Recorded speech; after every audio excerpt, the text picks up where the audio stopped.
क्या दिल्ली मुंबई एक्सप्रेस में भी आपका योगदान है?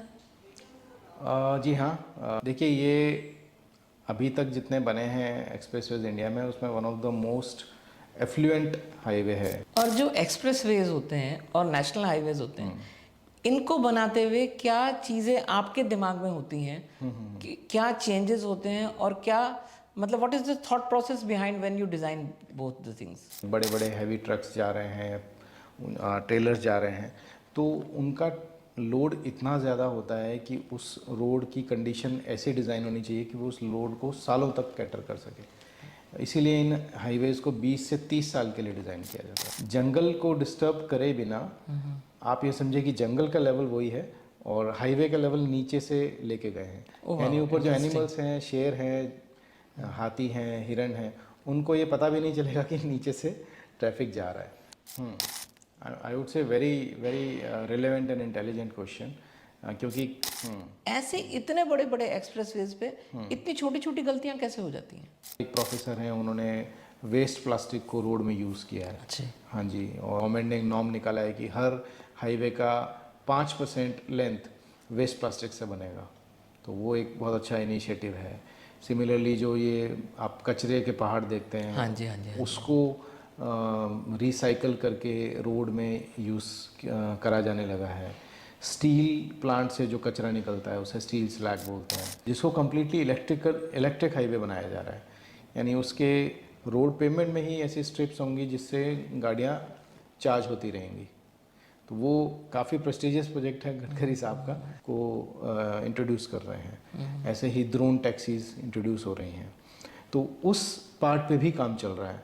हाइड्रोजन कार्स की बात चल रही है, फ्यूल है उसमें एथेनॉल को मिक्स करके फ्यूल पे की जो डिपेंडेंसी हमारी दुबई और जो अरब कंट्रीज़ के ऊपर है वो हमारी कम हो जाए।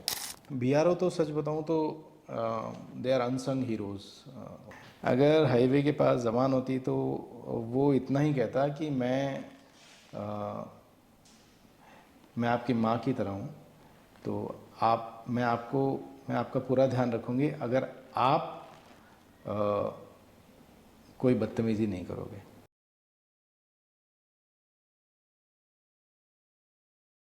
Driving deep with level next में आपका स्वागत है दोस्तों। हमारी रोज़मर्रा की ज़िंदगी में कुछ ऐसे महत्वपूर्ण लोग होते हैं या कुछ चीज़ें होती हैं जिनकी हमें रोज़ ज़रूरत पड़ती है, दिन में ना जाने कितनी बार पड़ती है, लेकिन हम उतने यूज टू हो चुके होते हैं कि हम उसको वैल्यू देना बंद कर देते हैं। ऐसी ही एक चीज़ है रोड।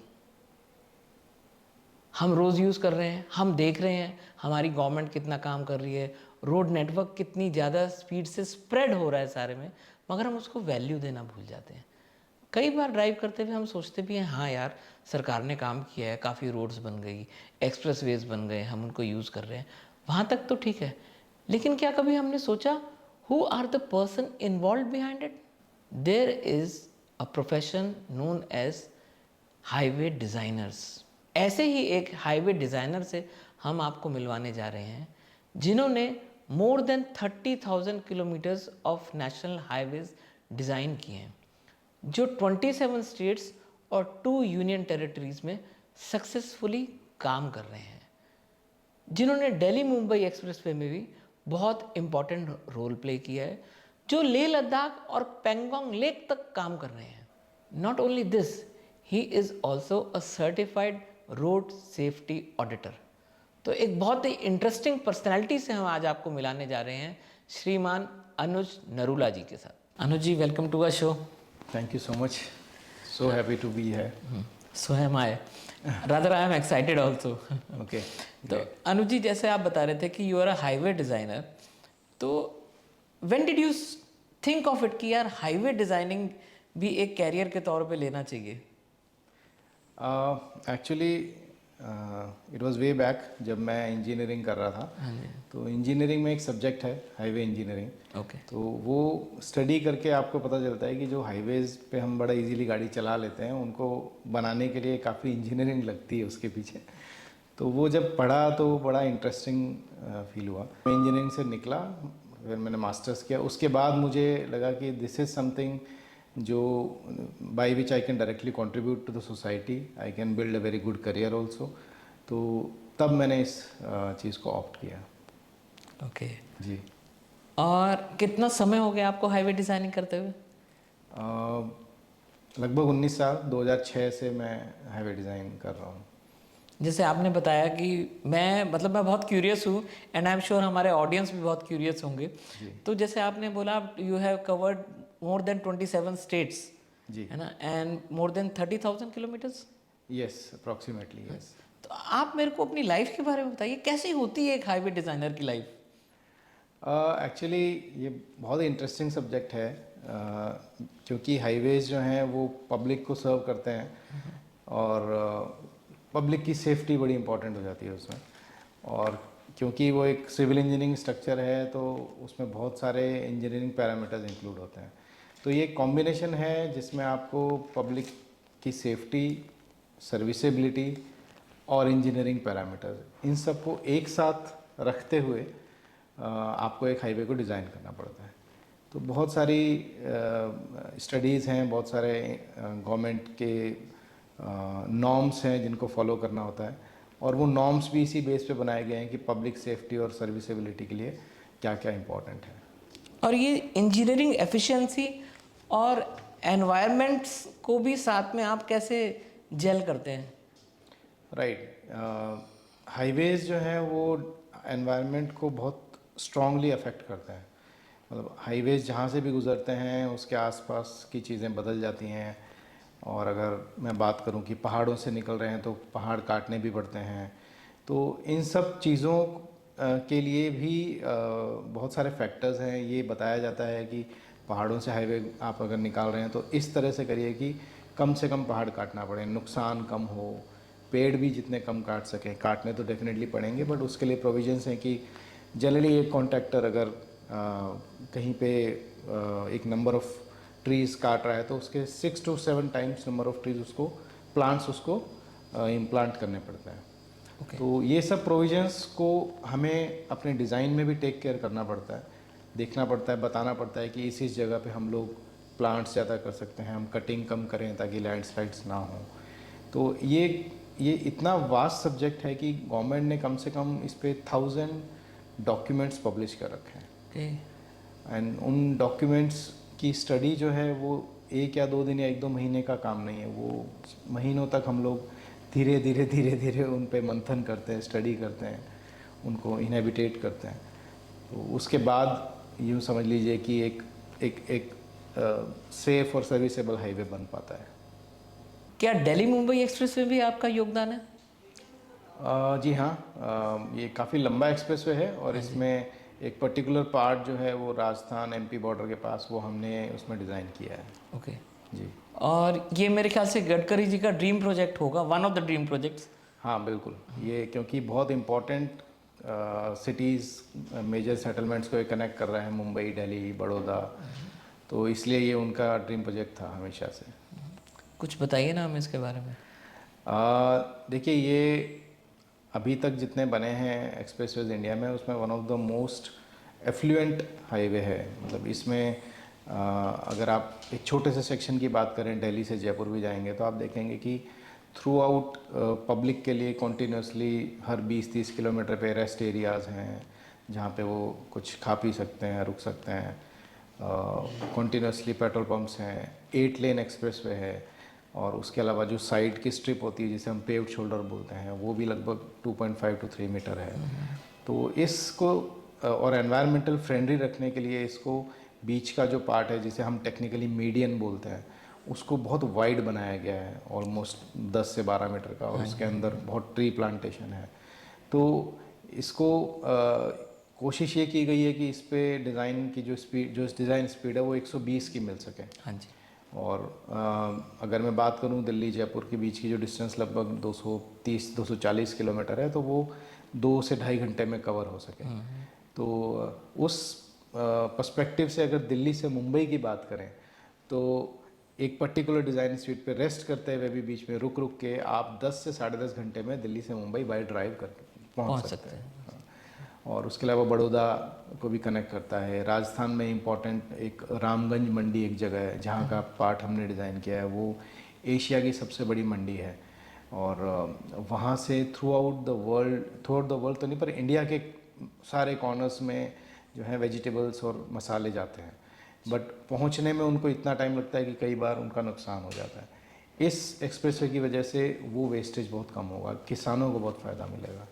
तो ये हर तबके को ध्यान में रख के ये एक्सप्रेसवे डिज़ाइन किया गया है। और जो एक्सप्रेसवेज होते हैं और नेशनल हाईवेज होते हैं, इनको बनाते हुए क्या चीज़ें आपके दिमाग में होती हैं कि क्या चेंजेस होते हैं और क्या मतलब what is the thought process behind when you design both the things?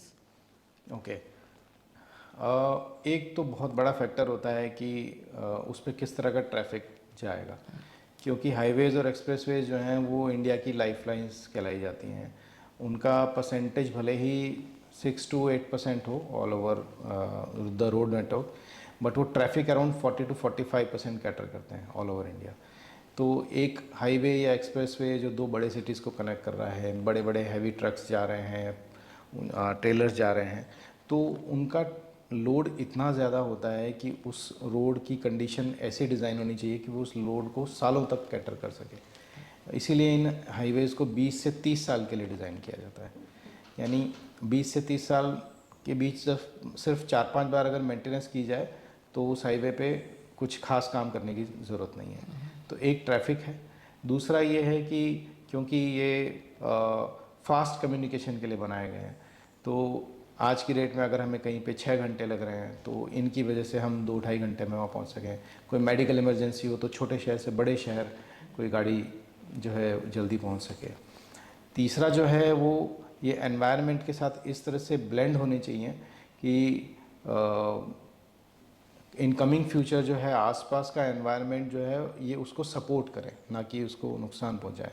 अभी नागपुर के पास एक गडकरी जी का ही बहुत ही प्रेस्टिजियस प्रोजेक्ट है, वो एक हुआ है प्रोजेक्ट जिसमें जंगल के बीच में से हाईवे जा रहा है, अच्छा। सियोनी, और वहाँ पे जंगल को डिस्टर्ब करे बिना आप ये समझे कि जंगल का लेवल वही है और हाईवे का लेवल नीचे से लेके गए हैं। यानी ऊपर जो एनिमल्स हैं, शेर हैं, हाथी हैं, हिरन हैं, उनको ये पता भी नहीं चलेगा कि नीचे से ट्रैफिक जा रहा है। जैसे ये दिल्ली देहरादून बना रहे हैं उसका रिवर्स कर दिया। हाँ, कह सकते हैं। मतलब दिल्ली देहरादून में भी शायद वो हो पाता, पर वहाँ कुछ सॉइल के इश्यूज हैं प्लस कुछ लैंड के इश्यूज हैं, इस वजह से वो नहीं तो हो वहाँ जंगल के ऊपर से ले गए लेकिन जंगल को वहाँ भी डिस्टर्ब नहीं किया गया।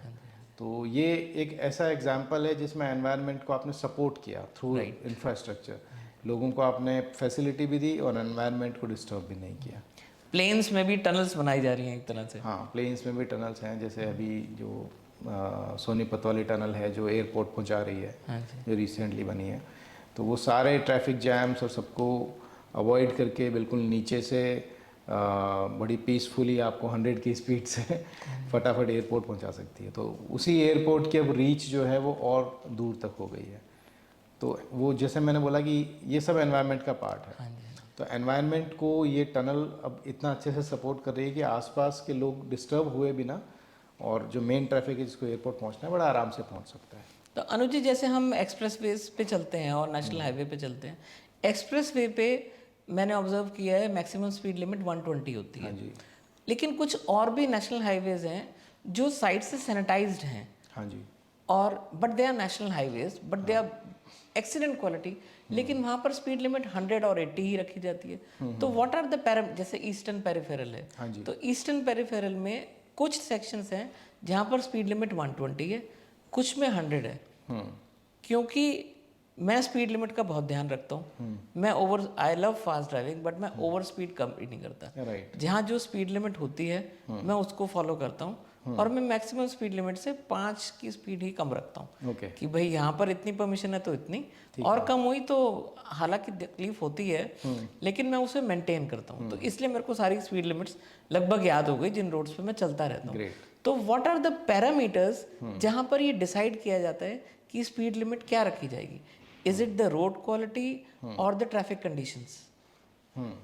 आई would say very very relevant and intelligent question, क्योंकि कॉमनली लोगों को नहीं पता होता कि ये बोर्ड्स का बेस क्या है, स्पीड लिमिट किस बेस पे बनाई गई है, और ये थोड़ा टेक्निकल है, बट मैं इसको सिंप्लीफाई करके बताना चाहूँगा। होता क्या है कि एक रोड जो है उसकी वो दो कंपोनेंट से बनती है। उसे एक को बोलते हैं हॉरिजॉन्टल ज्योमेट्री, दूसरे को बोलते हैं वर्टिकल ज्योमेट्री। ओके। यानी सिंपल भाषा में वो अगर हम ऊपर से देखें तो वो लेफ़्ट राइट कैसे घूम रही है सड़क, और अगर हम किसी ऊंचे हाईवे को साइड से देखें तो वो ऊपर नीचे कैसे हो रहा है हाईवे। तो ये वर्टिकल ज्योमेट्री है, और वो पहले जो बताया वो हॉरिजॉन्टल ज्योमेट्री है।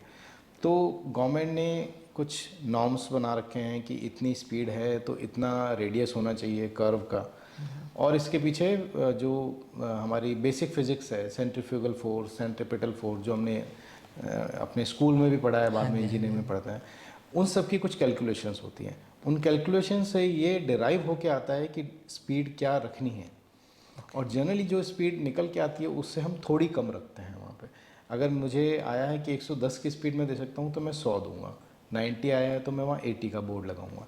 तो ये फैक्टर्स होते हैं। उसके अलावा जितनी ज़्यादा जो इंटरसेक्टिंग रोड्स हैं, जो सिटीज़ में आसपास के विलेजेस में जा रही हैं, बीच में कोई बड़ा चौक आ गया, जंक्शन आ गया, तो वहाँ पे डेफिनेटली स्पीड कम करनी चाहिए, करते भी हैं, ताकि मिक्सिंग ऑफ ट्रैफिक है तो एक्सीडेंट्स ना हो। वो भी एक फैक्टर है जो स्पीड को डिसाइड करता है कि कम ज़्यादा कितना करना है। जहाँ तक एक्सप्रेसवेज की बात है, उसमें इंडियन एक्सप्रेसवेज के लिए डिज़ाइन स्पीड 120 kmph है, और वो इसलिए भी रखी गई है क्योंकि थ्रू आउट वो सील्ड है। सिर्फ बीच बीच में जहाँ पे कोई एग्जिट है वो एक प्रॉपर एग्जिट एक लूप के थ्रू है, कोई निकलेगा लूप से नीचे जाएगा, तो यानी कोई सडन सरप्राइज्ड एंट्री और एग्जिट नहीं है। इस वजह से 120 वहाँ मेंटेन किया जा सकता है। हाईवेज में उसको थोड़ा कम रखा जाता है 80-100, क्योंकि कोई सडनली कोई व्हीकल, स्लो व्हीकल आ गया, कोई बैलगाड़ी आ गई, कोई साइकिल वाला आ गया, तो इस वजह से वहाँ पे थोड़ा कम रखा जाता है। जैसे आपने लूप की बात करी, तो दिल्ली मुंबई एक्सप्रेसवे पे तो बहुत अच्छे लूप्स हैं। हाँ जी। एकदम कंफर्टेबल हैं। Expressway roads are also wide, और जो लूप है they are also wide enough, तो आपको कहीं कोई दिक्कत नहीं होती। लेकिन कुछ एक्सप्रेसवेज आई हैव फेल्ट, जैसे आपका ये मेरठ दिल्ली एक्सप्रेसवे है, उसमें जब हम एग्जिट करते हैं मेरठ पे, जो लूप है वो बहुत नैरो है, और उसमें जो रोड जहाँ बेंड हो रही है वो एंगल इतना शार्प है कि अगर आप उस पर स्पीड कम नहीं करेंगे तो टॉपल ही होंगे। ऐसे इतने बड़े बड़े एक्सप्रेसवेज पे इतनी छोटी छोटी गलतियां कैसे हो जाती हैं? ये मैं कहूँगा, देखिए बहुत सारे फैक्टर्स होते हैं। हम जैसा डिज़ाइन चाहते हैं कई बार वैसा हमें ग्राउंड पे इम्प्लीमेंट नहीं हो पाता। कई रीज़न होते हैं, कई बार लैंड उतनी अवेलेबल नहीं होती कि हम उतना, दिल्ली मुंबई एक नया ग्रीन फील्ड हाईवे है, बिल्कुल नई ज़मीन पे बना है, तो वहाँ लैंड ले ली गई उतनी। मेरठ एक्सप्रेसवे कुछ पार्ट जो है वो सिटी एरियाज़ में से और ऐसी जगह से जा रहा है जहाँ पे ऑलरेडी हैबिटेशन है, तो वहाँ लैंड नहीं मिल पाई होगी। और is it because of the negligence of contractor? ऐसा भी होता है? वो भी होता है और बहुत सारी जगह पे होता है, बट इसमें मतलब यूँ कह लीजिए कि सिर्फ प्रिवेंशन हमेशा सॉल्यूशन नहीं होता। कई बार प्रिवेंशन नहीं हो पाता, अगर जगह नहीं है या नेग्लिजेंस भी हो गया है बाय द वे, तो आप क्योर भी कर सकते हैं। उन जगह पे आप सेफ्टी रिलेटेड कुछ ऐसी चीज़ें इंस्टॉल कर सकते हैं जो ऑटोमेटिकली स्पीड को स्लो कर देंगे, ताकि व्हीकल टॉपल ना हो। जो स्पीड स्लो होगी तो टॉपल होने के चांसेस कम हो जाते हैं। कैनॉट प्लेस और एरो सिटी, ये दिल्ली में दो ऐसे एग्जांपल हैं जहाँ पे ये सब चीज़ें बहुत अच्छे से इम्प्लीमेंट हुई हैं। यानी कोई भी व्हीकल है तो वो अपने आप उसकी स्पीड कंट्रोल हो जाती है जब वो किसी जंक्शन पे पहुँचता है। तो पैदल लोगों के लिए स्पेशल प्रोविजंस दिए गए हैं, ऐसे बड़े बड़े हम्प्स बनाए गए हैं जो व्हीकल्स के लिए भी कंफर्टेबल हैं। तो ऐसा ही एरो सिटी में आपको मिलेगा। तो वो एक एग्जांपल है कि जहाँ प्रिवेंशन नहीं कर पाए वहाँ आप क्योर कर सकते हैं। तो ऐसी चीज़ें हैं, बट उनका क्योर भी है, और वो अगर अथॉरिटीज़ तक पहुंचाया जाए तो अथॉरिटीज़, कोई भी अथॉरिटी ये नहीं चाहती है कि ज़्यादा एक्सीडेंट्स हों, उसकी बजाय अगर थोड़ा बहुत खर्चा लग जाए, दैट इज़। क्या कोई ऐसी वेबसाइट या ईमेल आईडी है जहाँ पर हम कंप्लेंट नहीं, सजेशंस दे सकें and the government listen to it? ऐसे नहीं कि भाई आपके मेल गई है और वो पड़ी हुई है। क्या कुछ ऐसा है जो कंसिडरेशन में किया जा रहा है? जैसे आप ये ले लें, अगर हम जाते हैं कोटा मेगा हाईवे है एक, हाँ जी। राजस्थान में, सर वहाँ पर इतने बेहुदा स्पीड ब्रेकर्स है ना, वो स्पीड ब्रेकर्स नहीं, मेरे को तो लगता है कार ब्रेकर्स ही हैं। और वहाँ उससे आगे भी एक और कट है, एग्जैक्टली तो मेरे को अभी याद नहीं आ रहा है, मतलब एक 15 किलोमीटर का पैच है जो कहीं गांव से निकल रहा है और एक्सप्रेसवे को कनेक्ट कर रहा है। उस 15 किलोमीटर के पैच में हमने काउंट किए थे, दे आर 38 स्पीड ब्रेकर्स। अच्छा। ऐसा लग रहा था जैसे हर छोटे गांव ने अपना एक पर्सनल स्पीड ब्रेकर बनाया हुआ है। तो मतलब driving become so irritating over there ना। तो क्या इस चीज़ों को हम केवल झेल सकते हैं, आपस में गाली दे दें, अपना खून सड़ाते रहें, या हम इस पे कुछ एक्शन भी ले सकते हैं? नहीं, एक्शन हो सकते हैं और उसमें थोड़ा सा यूनाइट होने की ज़रूरत है, क्योंकि जब भी अथॉरिटीज़ को आपको कुछ मैसेज देना है, हाँ जी। तो एक्सेप्ट जो मिनिस्ट्री ऑफ रोड ट्रांसपोर्ट है या NHAI है, जहाँ पे कि ट्विटर के थ्रू आप बहुत अच्छे से अपने मैसेज दे सकते हो और वो लोग रिस्पॉन्ड भी करते हैं। ओके। उसके अलावा अनफॉर्चुनेटली इंडिया में जो लोकल अथॉरिटीज़ हैं, PWD हैं या नगर निगम हैं, जो भी हैं, वहाँ शायद अभी उतना एक्टिव रिस्पांस नहीं है, जो मेरी अंडरस्टैंडिंग है। तो ऐसे में वो लोग जो एक पब्लिक अगर मिल के जाके केस को रिप्रेजेंट करती है, उसको वो बहुत अहमियत देते हैं। यानी अगर कुछ 20-50 लोग मिल के जाते हैं एक पर्टिकुलर केस के लिए, तो उस केस में उस केस को सुना जाता है, समझा जाता है। हाँ, रेलेवेंट अथॉरिटीज़ को भी बुलाया जाता है, रेलेवेंट इंजीनियर्स को बुलाया जाता है और उस प्रॉब्लम की सुनवाई होती है। क्योंकि ये सब्जेक्ट इतना बड़ा है कि एक इंडिविजुअल की कंप्लेंट को एंटरटेन जनरली नहीं करते हैं। हाँ। और जैसे हाईवेज हैं, कहीं जगह कंक्रीट होती है, कहीं कोलतार होता है, तो ये जो डिफरेंस है, ये क्यों किया जाता है? ये कैसे डिसाइड करते हो आप कि कहाँ पर किस उससे बनेगी रोड? ब्रॉडली बिल्कुल ठीक बोला आपने, दो तरह की सड़क बनती हैं और इनको हम टेक्निकल टर्म्स में फ्लेक्सिबल और रिजिड पेमेंट बोलते हैं। ओके। कोलतार को फ्लेक्सिबल और कंक्रीट को रिजिड पेमेंट बोलते हैं। होता क्या है कि जो रिजिड कंक्रीट पेमेंट है, उसकी इनिशियल कॉस्ट बहुत ज़्यादा होती है बनाने की, 25 से 30% ज़्यादा लगता है वो, बट उसकी लाइफ लॉन्ग होती है और वाइस वर्सा। जिन जगह पे आप ये समझिए कि पानी ज़्यादा सड़क पे गिरता है, मान लीजिए किसी एरिया से जा रहे हैं जहाँ पे शॉप्स बहुत हैं और सड़क पे बहुत पानी रहता है, तो कोलतार वाली रोड पानी से बहुत जल्दी ख़राब हो जाती है, कंक्रीट रोड उतना ख़राब नहीं होती। तो उन जगह पे जनरली ये दे दिया जाता है, कंक्रीट पेमेंट दे दिया जाता है। ऐसे ही जिन जगह पे ज़्यादा ब्रेक्स लगते हैं, ब्रेक से कोलतार वाली रोड बहुत जल्दी ख़राब होती है। ओके। हाँ, जबकि कंक्रीट की रोड को कुछ खास फर्क नहीं पड़ता। इसलिए आप देखेंगे जितने भी टोल हैं जहाँ पे हम टिकट कटवाते हैं, टोल, वहाँ पे आपको थोड़े एक पोर्शन के अंदर पूरा वो कंक्रीट का पेमेंट मिलेगा, क्योंकि वहाँ बहुत ब्रेक लगता है, बहुत स्पीड अप होता है एकदम से गाड़ी। तो ये कुछ काफ़ी कंसिडरेशंस होते हैं। और पिछले कुछ दिनों में ऐसा देखा गया, पिछले कुछ सालों में, जैसे यमुना एक्सप्रेसवे बना, जो वैसे बहुत अच्छा है, स्पीड भी अच्छी मिलती है वहाँ पे, बट वो फ्रिक्शन इतना टायर में जनरेट कर देती है कि कई बार टायर्स में आग लग जाती है। हाँ जी। जब लोग स्पीड से भी ज़्यादा वहाँ गाड़ी चलाते हैं।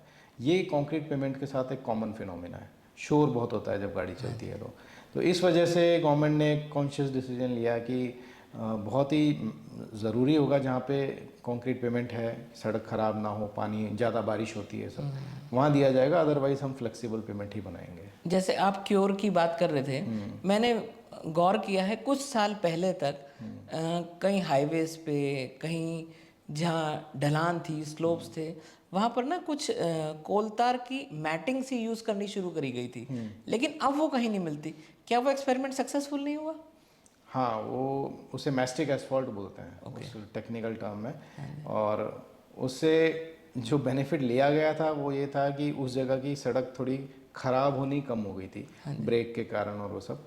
बट उससे जो लॉस हुआ वो ये कि उसकी वजह से फ्रिक्शन बहुत हो जाता है। नहीं, मतलब फ्रिक्शन बढ़ गया टायरों में, इन द सेंस, एक तो टायर्स थोड़े ज़्यादा ख़राब होने लग गए, दूसरा जो स्लो व्हीकल्स हैं जैसे कि ऑटो हो गया या बाइक हो गई, उन लोगों को ज़्यादा डिफ़िकल्टी होती थी। एकदम से वो ब्रेक लगाते हैं तो उनके व्हीकल थोड़ा डिसबैलेंस हो जाता है। हाँ, और इस वजह से काफ़ी स्लो व्हीकल के एक्सीडेंट्स बढ़े।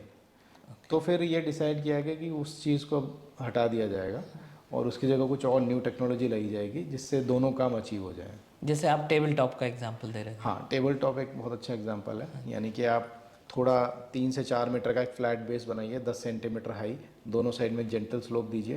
तो अगर किसी पैदल इंसान को निकलना है तो वो उसके ऊपर से लेफ़्ट टू राइट आराम से निकल सकता है। और जो स्पीड से व्हीकल आ रहा है उसको बाय डिफ़ॉल्ट स्लो होना पड़ेगा, क्योंकि वो नॉर्मल कोलतार का रोड नहीं है, उस पर थोड़ा इरेगुलर सी सरफेस है, पेवर ब्लॉक है या इस तरीके का। और डिस्टर्बिंग भी नहीं है, अनकंफर्टेबल भी नहीं है, but even then you have to apply brakes. Yes, तो वो एक एक्सपेरिमेंट किया गया जो अभी बहुत अच्छा चल रहा है। तो ये है। ये जैसे आपने बोला फ्लेक्सिबल रोड्स, आपने वर्ड यूज़ किया था। अब राजस्थान में ही मैंने ऑब्जर्व किया है नेशनल हाईवे और बहुत जगह स्टेट हाईवेज में, क्योंकि शायद वहाँ पर बरसात कम होती है तो वो ज़्यादातर फ्लेक्सिबल रोड्स हैं वहाँ पर, लेकिन गर्मी भी बहुत होती है और वहाँ जो हैवी ट्रेलर ट्रक्स हैं उनकी वजह से इतने प्रोमिनेंट टायर मार्क्स बन गए हैं जो मेरे को लगता है कि स्पेशली टू व्हीलर जो है वो उसमें डिसबैलेंस होने का खतरा बढ़ गया होगा। हाँ तो क्या इसका भी कोई सोल्यूशन है? हाँ, ये बहुत ही मतलब डीप ऑब्जर्वेशन है आपका, तो आई रियली अप्रिशिएट दिस कि ये एक्चुअली इस पे कई बाइकर्स का एक्सीडेंट हो भी चुके हैं, खासकर NH8 के ऊपर। तो ये क्यों होता है कि जो डांबर या बिटुमिन होता है उसका एक मेल्टिंग पॉइंट होता है। जनरली वो मेल्टिंग पॉइंट होता है 57-58 डिग्री। गर्मियों में राजस्थान की सड़क पे टेम्परेचर इसके भी ऊपर चला जाता है, तो वो मेल्ट होने लग जाता है। तो जब टायर उसके ऊपर से निकलता है तो वो मेल्ट होके वो शेप उसकी साइड में आ जाती है, डी शेप हो जाता है, वो टायर की शेप ले लेता है। तो इसे हम टेक्निकल टर्म्स में बोलते हैं रटिंग। ओके। हाँ, तो इसके लिए अब गवर्नमेंट ने ये सोल्यूशन निकाला है कि जो बिटुमिन है उसका मेल्टिंग पॉइंट थोड़ा और बढ़ाया जा सके, उसमें कुछ एडिटिव्स डाल के, कुछ और चीज़ें उसमें ऐड करके, कुछ केमिकल्स ऐड करके उसका मेल्टिंग पॉइंट और ऊपर ले जाया जा सके। प्लस उसके अंदर जो है वो पॉलीमर्स आपने सुने होंगे। हाँ जी। पॉलीमर्स को अगर ऐड किया जाए तो पॉलीमर्स के ऐड करने से क्या है, उसकी लाइफ इंक्रीज़ हो जाती है और वो इतना इजीली मेल्ट नहीं होता है। तो अभी जो नए एक्सप्रेसवे बने हैं इंक्लूडिंग दिल्ली, बड़ौदा, अमृतसर, जामनगर, इन सब में ये यूज़ किया गया है। ओके। हाँ। तो government is taking care of all the things. नहीं, चीज़ें कंटिन्यूसली अपडेट हो रही हैं। हाँ जी, हाँ जी। बट होता है ना कि कोई सब्जेक्ट इतना बड़ा है कि उसमें इम्प्रूवमेंट के बावजूद कुछ ना कुछ गुंजाइश रह जाती है। जैसे आपने वर्ड यूज़ किया अपडेट, तो टेक्नोलॉजी का कितना योगदान है आपके काम में और किस स्पीड से गवर्नमेंट आपकी हाँ में हाँ मिला रही है या आगे का सोच रही है जिसमें हम टेक्नोलॉजी इनपुट्स ले रहे हैं और आगे हमारे इंफ्रास्ट्रक्चर में हेल्प होगी? बिकॉज हमें रोड बनने के बाद दिखती है, आपको रोड बनने से पहले दिखती है, तो आई एम श्योर हम जो देख रहे हैं आप उससे 30 साल आगे का देख रहे होंगे। नहीं, बिल्कुल, टेक्नोलॉजी पे तो फोकस बहुत है गवर्नमेंट का। जितनी नई टेक्नोलॉजी लास्ट 10 ईयर्स में आई है उतना पहले शायद उस पेस से नहीं आई थी। तो इक्विपमेंट्स हमारे बहुत ज़्यादा एडवांस हो गए हैं आज की डेट में। किसी ब्रिज को बनाने का या फ्लाईओवर को बनाने के लिए जो पहले 4-5 महीने लग जाते थे, आज की डेट में वो 1 महीने में बन सकता है। हाँ, हाईवाज हैं, हाइड्राज हैं, क्रेन्स हैं, तो ये सब बहुत ही अपडेटेड इक्विपमेंट्स आ गए हैं। एट द सेम टाइम जो है वो अब हम वेस्ट प्रोडक्ट्स को भी रोड में यूज़ कर सकते हैं। तो ये एक वो टेक्नोलॉजी है जो एनवायरमेंटल फ्रेंडली भी है, कार्बन फुटप्रिंट्स को कम कर रही है। केरला के एक प्रोफेसर हैं, उन्होंने वेस्ट प्लास्टिक को रोड में यूज़ किया है। अच्छा। हाँ जी, और वो अब धीरे धीरे हर जगह पे हम ट्राई कर रहे हैं। गवर्नमेंट ने एक नॉर्म निकाला है कि हर हाईवे का 5% लेंथ वेस्ट प्लास्टिक से बनेगा, तो वो एक बहुत अच्छा इनिशिएटिव है। सिमिलरली जो ये आप कचरे के पहाड़ देखते हैं, हाँ जी, हाँ जी, हाँ जी। उसको रिसाइकल करके रोड में यूज़ करा जाने लगा है। स्टील प्लांट से जो कचरा निकलता है उसे स्टील स्लैग बोलते हैं। जो थर्मल प्लांट से राख निकलती है, फ्लाई ऐश, उसको यूज़ करा जाने लगा है। तो बहुत कुछ ऐसा धीरे धीरे बदल रहा है जिससे कि मतलब एक तो हाईवेज थोड़े एनवायरमेंटली सस्टेनेबल बनेंगे, दूसरा जो है टेक्नोलॉजी के यूज़ से बहुत फास्ट कंस्ट्रक्शन हो रहा है। मेरा नेक्स्ट क्वेश्चन आपने आंसर कर दिया। मेरा नेक्स्ट क्वेश्चन ये दिल्ली के कूड़े के पहाड़ पे था, क्या ये ख़त्म हो सकता है इसके बहाने? इसको लेके प्लान है और गडकरी साहब काफ़ी साल से इस पे रिसर्च करवा रहे हैं कुछ IITs से। और चैलेंज शायद जो मेरी अंडरस्टैंडिंग है वो ये है कि इसमें बहुत टाइप ऑफ वेस्ट इसमें इंक्लूड है। तो एक पर्टिकुलर टाइप ऑफ वेस्ट को ही आप रोड में यूज़ कर सकते हो। ओके। तो उसकी फ़िल्टरिंग करना, फिर उसको प्रोसेस करना, वो एक टेडियस टास्क है। तो उस वजह से थोड़ा डिले हुआ है। कॉस्ट इफेक्टिवनेस भी बहुत बढ़ जाएगी उससे। हाँ, वो है, तो उस वजह से ये थोड़ा डिले हुआ है। अदरवाइज़ ये अब तक काफ़ी मतलब हायर लेवल, एक्सटेंसिव लेवल पे हो चुका होता। जो आपने अभी बात करी कि 1 साल में भी फ्लाईओवर्स बन रहे हैं, फ्लाईओवर्स में मैंने ऑब्जर्व किया है कि उसमें इलास्टिसिटी काफ़ी होती है। तो वो इलास्टिसिटी के क्या पैरामीटर्स होते हैं और कितना हैवी लोड वहाँ से निकल सकता है, इसके बारे में आप लोग क्या, फ्लाईओवर तो बहुत देखे हैं, हर कोई इसके ऊपर से जाता है, मैं ये जानना चाहता हूँ कि आप हमारे ऑडियंस को बताएं कि उसके पीछे किस लेवल की रिसर्च होती है और कितनी मेहनत करी जाती है जिस पे हम लोग एकदम आराम से स्मूथली चले जाते हैं। वो इतना स्मूथ होता नहीं है एक्चुअली। हाँ, नहीं बिल्कुल, एक्चुअली इनको हम हाईवे के टर्म्स में स्ट्रक्चर्स बोलते हैं, और जो बैलेंस पार्ट है उसे हम रोड पोर्शन बोलते हैं। तो जो स्ट्रक्चर्स हैं उसके 2 मेजर कंपोनेंट होते हैं। एक वो कंपोनेंट जिसमें से व्हीकल्स पास करते हैं, left to right, right to left. दूसरा वो कंपोनेंट जो रैंप होता है, यानी उससे पहले का जो ये स्लांटेड पोर्शन। हाँ जी। तो दोनों इक्वली इम्पॉर्टेंट हैं। जो पास करते हैं वो एक ऐसा स्ट्रक्चर बनता है जिसमें कंक्रीट भी होता है, लोहा भी होता है, तो उसकी कैलकुलेशन बहुत ही क्रिटिकल होती है। वो कुछ पर्टिकुलर इंजीनियरिंग पैरामीटर्स हैं और प्लस सॉफ्टवेयर्स हैं, उन्हीं में वो होता है, बहुत डीप एनालिसिस होता है। एट द सेम टाइम उसमें ट्रैफिक लोडिंग भी ध्यान दी जाती है, ये भी ध्यान दिया जाता है कि उसकी लाइफ लंबी हो।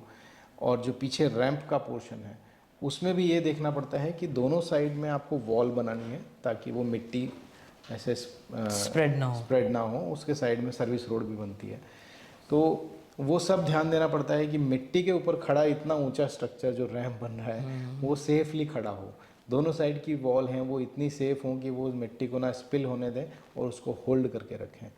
तो ये सब जो पार्ट है, यू कैन से कि इस सब में इतना एडवांसमेंट हुआ है पिछले 8-10 साल में। जब पहले आप हाईवे देखते होंगे तो उस टाइम पे इतने दोनों साइड में आज की डेट में आप पैनल्स देख रहे हैं। इनफैक्ट जो अभी जो हाईवेज बन रहे हैं उनमें जो एक एस्थेटिक्स आ रहा है वो पहले उतना नहीं आता था।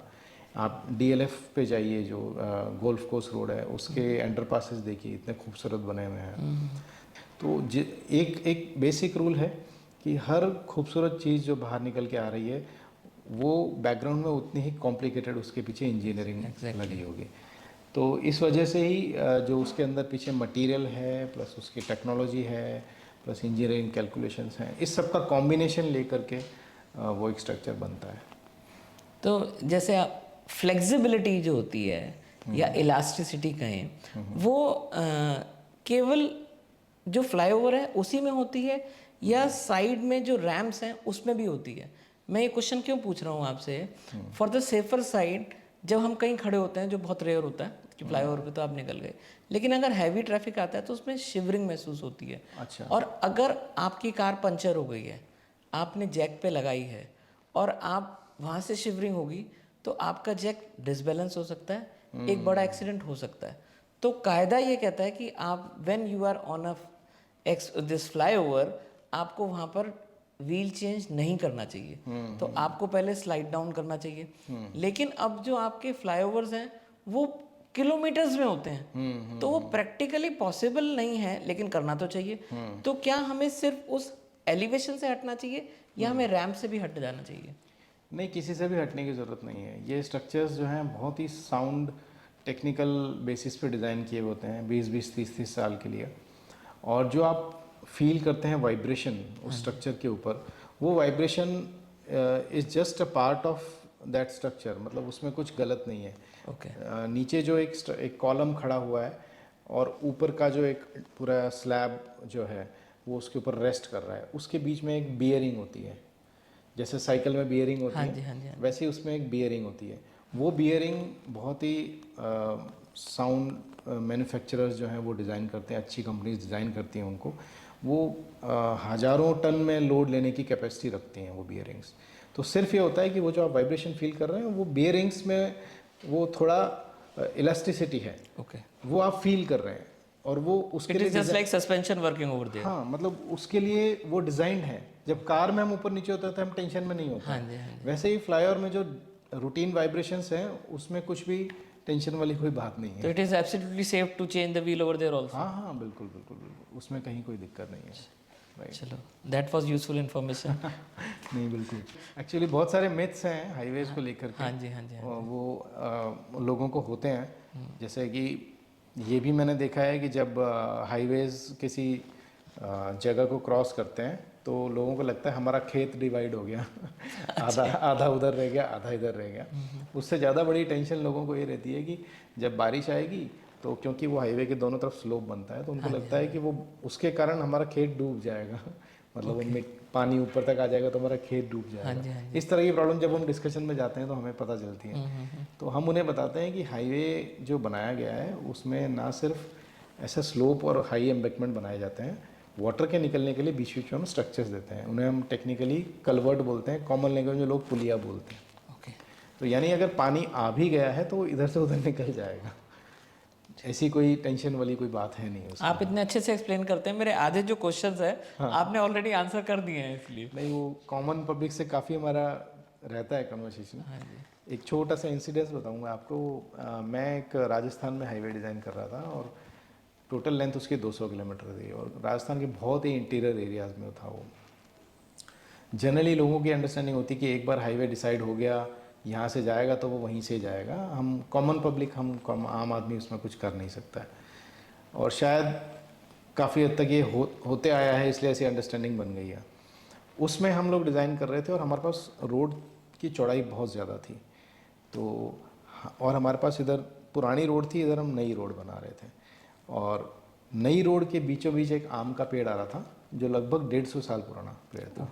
तो एक परिवार उसको अपनी 3 पुश्तों से संभाल रहा था और डेफिनेटली उनकी कुछ फीलिंग्स और उनकी कुछ भावनाएं उसके साथ जुड़ी हुई थी और पूरे गांव का भी उस पेड़ को लेके एक अलग ही फेथ था। तो क्योंकि वो बीचों बीच था तो हमें तो अथॉरिटीज़ ने बताया था कि ये लैंड है, इसी में से आपको निकालना है।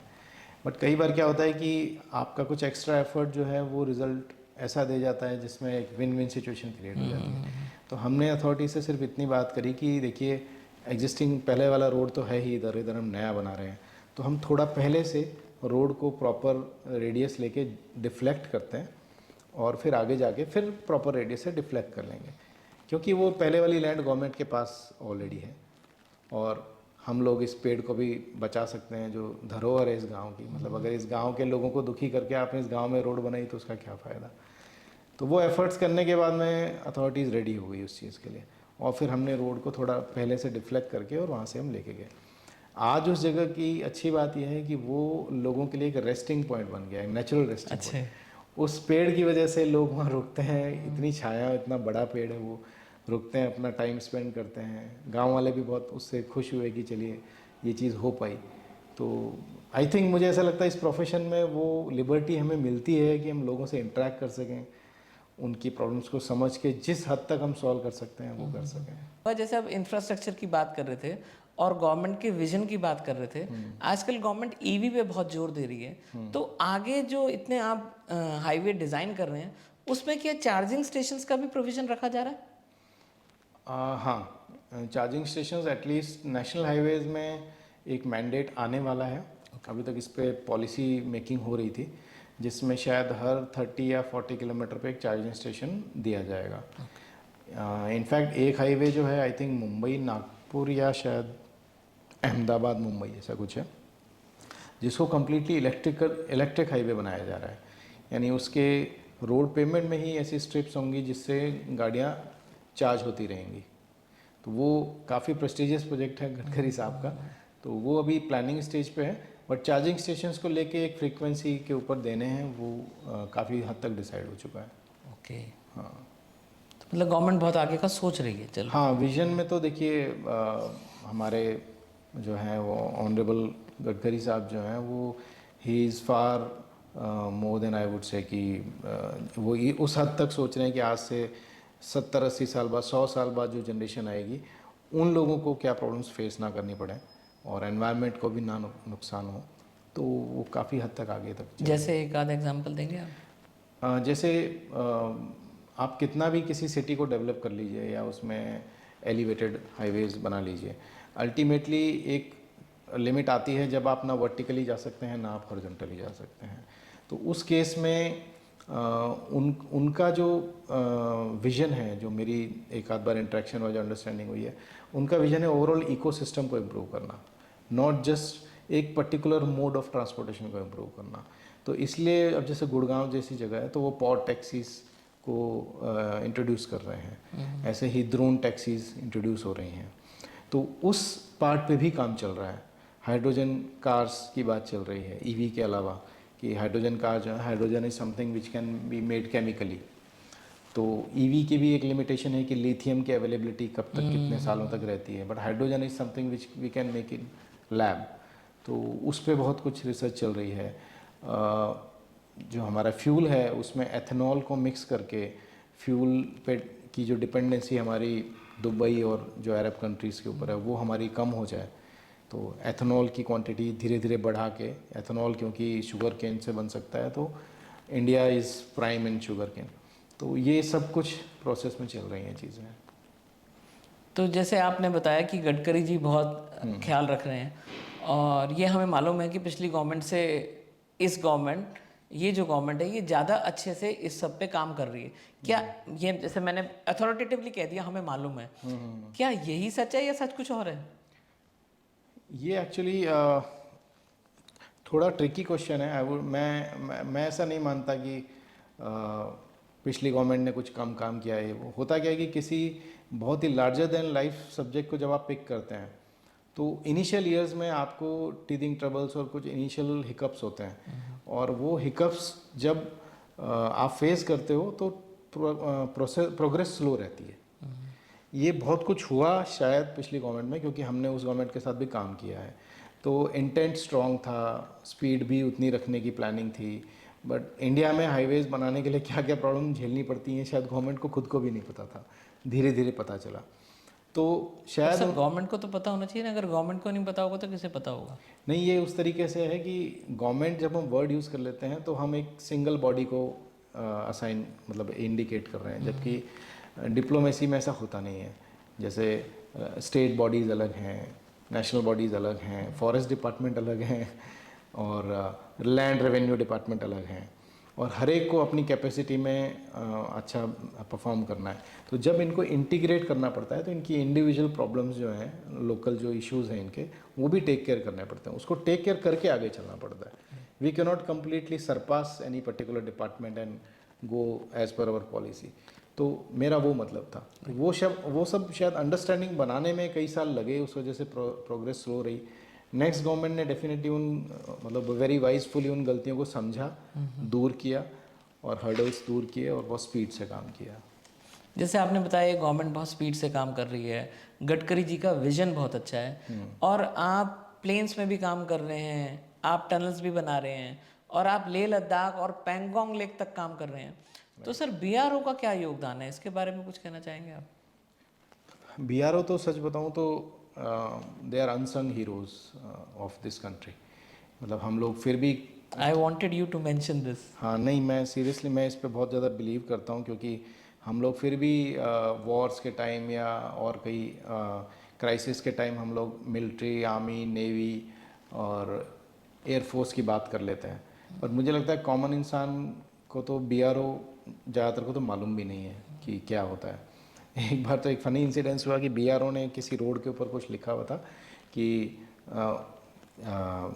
धीरे चलाएं और आपका घर पे कोई इंतज़ार कर रहा है, ऐसे करके।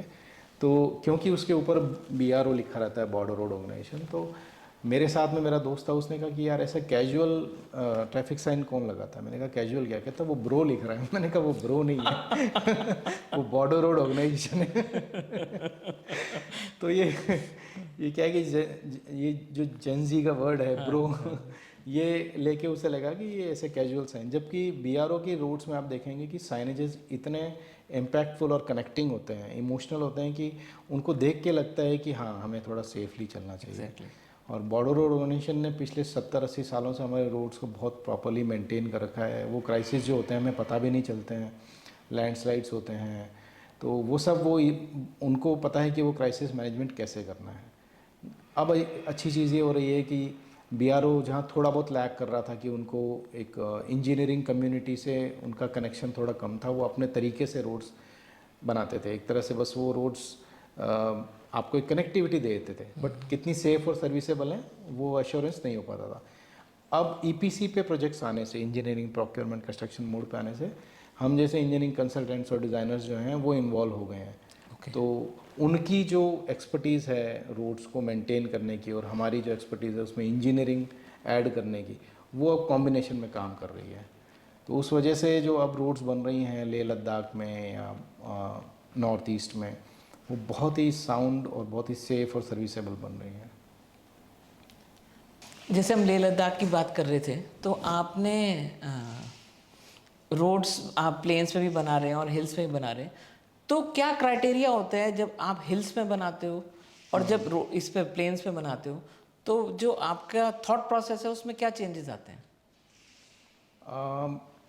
बहुत चेंज लाना पड़ता है। आप सेम माइंडसेट से नहीं कर सकते हैं डिज़ाइन, क्योंकि जब प्लेन्स में होता है तो हम लोग का फोकस रहता है कि कनेक्टिविटी, कम्युनिकेशन, ये सब हम बहुत स्मूथ दे सकें, कम टाइम में लोग पहुंच सकें और उनको अच्छी स्पीड, अच्छी विजिबिलिटी, अच्छी फैसिलिटीज़ ये सब मिल सकें। जबकि पहाड़ों में जो है वो आप ये समझिए कि क्योंकि रोड्स बहुत नैरो होती हैं, तो उनको चौड़ा करने के लिए आपको बहुत ही सोच समझ के डिज़ाइन करना पड़ता है कि मैं हिल साइड में उसको काटूं या वैली साइड में उसको बढ़ाऊं, क्योंकि कई बार 1 मीटर ऐसे जाने से आप 100 मीटर नीचे चले जाते हो और कई बार 1 मीटर ऐसे जाने से आप 50-100 मीटर ऊपर चले जाते हो। तो दोनों में से जज करना पड़ता है कि मैं इधर में हिल साइड में थोड़ा बढ़ाऊं या वैली साइड में और बढ़ाऊं। कितनी डिटेल्ड मैपिंग चाहिए होती होगी आपको? हाँ बिल्कुल, इसका काफ़ी डिटेल सर्वे होता है, ड्रोन सर्वे भी होता है। हम लोग पर्सनली जाके साइटों पे रुकते हैं, पहाड़ों पे चढ़ते हैं, नीचे भी जाते हैं, जब देखते हैं कि रियल सिचुएशन क्या है। तो वहाँ पे सेफ्टी सबसे प्राइम फैक्टर हो जाता है, सेफ्टी। एंड देन उसके बाद में जब हमने ये इंश्योर कर लिया कि वो सेफ़ है, तो उसके बाद में ये देखना है कि now it is how much serviceable, यानी एक पर्टिकुलर स्पीड कहाँ कितनी मिल पा रही है। हिल्स में जनरली 40 से 50 की स्पीड गवर्नमेंट के नॉर्म्स में कि उतना हमें मिलना चाहिए। तो पर हम लोग थोड़ा ये भी इंश्योर करते हैं कि अगर हमने बहुत लंबी डिस्टेंस के लिए 40-50 की स्पीड दे दी तो ड्राइवर कैजुअली उसको 60-70 तक ले जाएगा, और उससे क्या है, जब सडनली उसको कर्व मिलेगा तो वो एकदम से मोड़ नहीं पाएगा गाड़ी। तो वो ये सब बैक ऑफ द माइंड चलता रहता है डिज़ाइन करते हुए कि आपको सेफ्टी, स्पीड, सर्विसेबिलिटी, इन सबको ध्यान में रखना है और उस तरह से डिज़ाइन करना है। और जो आप एग्जैक्ट मैपिंग और डिज़ाइनिंग देते हैं, क्या वो फॉलो होती है? Who takes care of it? कि अगर कॉन्ट्रैक्टर ने कुछ बदमाशी कर दी, क्या हो जाती हैं बदमाशियाँ या रोकी जाती हैं, या कॉन्ट्रैक्टर्स उसी को फॉलो करते हैं? आई थिंक अब जो कई सालों से जो ये मॉडल आया है ईपीसी का, इंजीनियरिंग प्रोक्योरमेंट कंस्ट्रक्शन, जिसमें इंजीनियरिंग भी कॉन्ट्रैक्टर को करनी है, तो अब उसमें बहुत ही कम गुंजाइश रह गई है इस तरह की गलतियों की। मतलब एक इंटेंशनली होता है, एक अनइंटेंशनली होता है। अनइंटेंशनली तो अभी भी हो रही हैं, 3 से 5% गलतियाँ होती हैं और फिर हम ही उसका कुछ ऑल्टरनेट उनको बता देते हैं। इंटेंशनली इसलिए नहीं हो पा रही हैं क्योंकि ये सब कुछ गवर्नमेंट से कंट्रोल हो रहा है। एक रेगुलेटिंग अथॉरिटी भी होती है जो इन सबको चेक करती है, एक सेफ्टी कंसल्टेंट होता है, एक प्रूफ चेक कंसल्टेंट होता है, गवर्नमेंट खुद होती है। तो ये सब जो लोग हैं ये मिल के इंश्योर करते हैं कि जैसा पेपर पे है वैसा ही वहाँ पे बने, और अगर कोई प्रॉब्लम आ रही है तो वो मिलजुल के बात करके सॉल्व की जाए। तो अब वो चीज़ें काफ़ी कम हो गई हैं। माय लास्ट क्वेश्चन, अगर आपको पैसे की टेंशन ना हो, कोई बजट ना हो, फ्री हैंड दे दें आपको कि you are free with the budget and the technology, तो आप कैसा हाईवे बनाना पसंद करेंगे?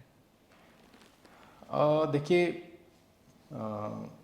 डेफिनेटली ऐसा हाईवे बनाना पसंद करेंगे जो आपको बहुत ही यू कैन से कि स्मूथ राइड दे, एक जॉय दे, एनवायरनमेंट को एंजॉय करने का मौका दे, आप एक डिज़ायर्ड स्पीड अचीव कर सकें। बट इस सब में बस एक ही राइडर है और वो ये है कि ये हमने सब करके एक एनवायरनमेंट इम्प्रूव किया, बट जो माइंडसेट इम्प्रूव करना है यूज़र्स का, उसकी अभी भी गारंटी नहीं है। इंडियन यूज़र्स जो हैं वो जैसे ही उन्हें खुला हाईवे दिखता है वो 100 वाली जगह पे 140-50 पे चलाते हैं। तो इसलिए इस सब के बावजूद कुछ ऐसे सेफ्टी इंस्टॉलेशंस करने ज़रूरी हैं जिससे कि जगह जगह पे जो हैं वो हम कंट्रोल कर सकें ओवर स्पीडिंग को। अगर हाईवे के पास एक ज़बान होती तो आपको क्या लगता है वो क्या कहता ड्राइवर्स से या ट्रैवलर्स से? अगर हाईवे के पास ज़बान होती तो वो इतना ही कहता कि मैं आपकी माँ की तरह हूँ, तो मैं आपका पूरा ध्यान रखूँगी अगर आप कोई बदतमीज़ी नहीं करोगे। हम इस पे छोटा सा मैं एक चीज़ बताना चाहूँगा। यूएस में 1960s में कंसेप्ट आया था जिसे बोलते थे forgiving roads. Okay. Forgiving roads मतलब वो सड़क जो आपकी गलती को माफ़ कर दे। तो जैसे एक माँ जब बच्चे से नाराज़ होती है तो कई बार बहुत गुस्सा कर देती है, हल्का फुल्का चांटा भी मार देती है, पर वो इतना ज़्यादा नहीं होता है कि बच्चे को उसी के चांटे से नुकसान हो जाए, ब्लड आने लग जाए, ऐसा कुछ। यानी कि माँ का जनरल बेसिक नेचर फॉरगिविंग ही होता है। तो रोड का बेसिक नेचर फॉरगिविंग ही होना चाहिए और जनरली होता भी है अगर डिज़ाइनर ने उस तरीके से डिज़ाइन किया है तो। यानी कि आपने कोई गलती कर दी, आपकी गाड़ी पलट भी गई, साइड से स्लोप से ऐसे रोटेट भी हो गई, बट आपने स्लोप को इतना जेंटल डिज़ाइन किया है कि वो रोटेट होने के बावजूद इतना कोई बड़ा एक्सीडेंट हुआ नहीं। ओके। तो रोड ये कहना चाहती है कि मैं फॉरगिविंग रहूँगी अगर आप लिमिट में रहोगे। ये एक रोड का मैसेज होता है हमेशा यूज़र को। Sir, we are coming to the end of this podcast, और जैसे आप एक बहुत इंपॉर्टेंट पोर्टफोलियो होल्ड करते हैं, that is certified road safety auditor. तो एक सर्टिफाइड रोड सेफ्टी ऑडिटर के रूप में आपका क्या काम होता है और आप हमारे ऑडियंस को क्या संदेश देना चाहेंगे? बिल्कुल। बेसिकली जो रोड सेफ्टी सब्जेक्ट है वो सबकी लाइफ से कनेक्टेड है और वो हम सबकी रिस्पॉन्सिबिलिटी है। तो सर्टिफाइड रोड सेफ्टी ऑडिटर का मतलब ये है कि गवर्नमेंट CRRI है, सेंट्रल रोड रिसर्च इंस्टीट्यूट, वो एक कोर्स रन करते हैं जिसके बाद आप उसमें एक एग्ज़ाम भी होता है, उस एवोल्यूशन के बाद में आप सर्टिफाइड रोड सेफ्टी ऑडिटर बन जाते हैं। सिमिलरली एक इंडियन एकेडमी हाईवे इंजीनियर्स है, वो भी एक कोर्स रन करते हैं। उस कोर्स के बाद में आपकी sensitivity towards safety leaps and bounds में बढ़ जाती है। ओके। आप रेगुलरली चलते हुए भी जो है ना, आपको हर चीज़ में नज़र आता है कि यहाँ ये थोड़ा ठीक होता तो और अच्छा होता। तो ये जो सेंसिटिविटी है वो हम लोगों में तो धीरे धीरे आ गई है क्योंकि हम लोग इन कोर्सेज से निकले हैं, सब कुछ है। पर मुझे लगता है कि एक कॉमन पब्लिक में इसका लेवल एटलीस्ट 2 to 3 टाइम्स तो बढ़ना चाहिए, और वो बढ़ने के लिए शायद awareness towards traffic science, awareness towards common accident patterns कि एक्सीडेंट क्यों होते हैं, एक रेगुलर कैंपेनिंग की अगर इस तरह की जगह है तो आपको डबल श्योर होना चाहिए। फ्लाईओवर के बाद में अचानक से जो है वो स्पीड आपको कम करनी पड़ सकती है, तो आप फ्लाईओवर के ऊपर से ही थोड़ा अपनी स्पीड को कंट्रोल में रखें। ये सब एक कैंपेनिंग और अवेयरनेस के थ्रू हो सकता है। तो रोड सेफ्टी ऑडिटर का ये सिर्फ ये काम नहीं होता कि वो अपना इंजीनियरिंग को इम्प्रूव करे, उसका काम ये भी होता है कि वो एनवायरनमेंट को इम्प्रूव करे बाय गिविंग पब्लिक अवेयरनेस, और वो एनफोर्समेंट को इम्प्रूव करे by telling the traffic authorities कि यहाँ पे बैरिकेडिंग होनी चाहिए, यहाँ पे नहीं होनी चाहिए, यहाँ पे डिवाइडर में गैप होना चाहिए, ये नहीं होना चाहिए। तो ये एक ट्रिपल कंसेप्ट है, इंजीनियरिंग, एनफोर्समेंट एंड एनवायरनमेंट, जो एक रोड सेफ्टी ऑडिटर को इंश्योर करना होता है। बहुत मज़ा आया आपके साथ बात करके। बिल्कुल बिल्कुल, और बहुत सीखने को मिला। This is just a token from our side. Thank you.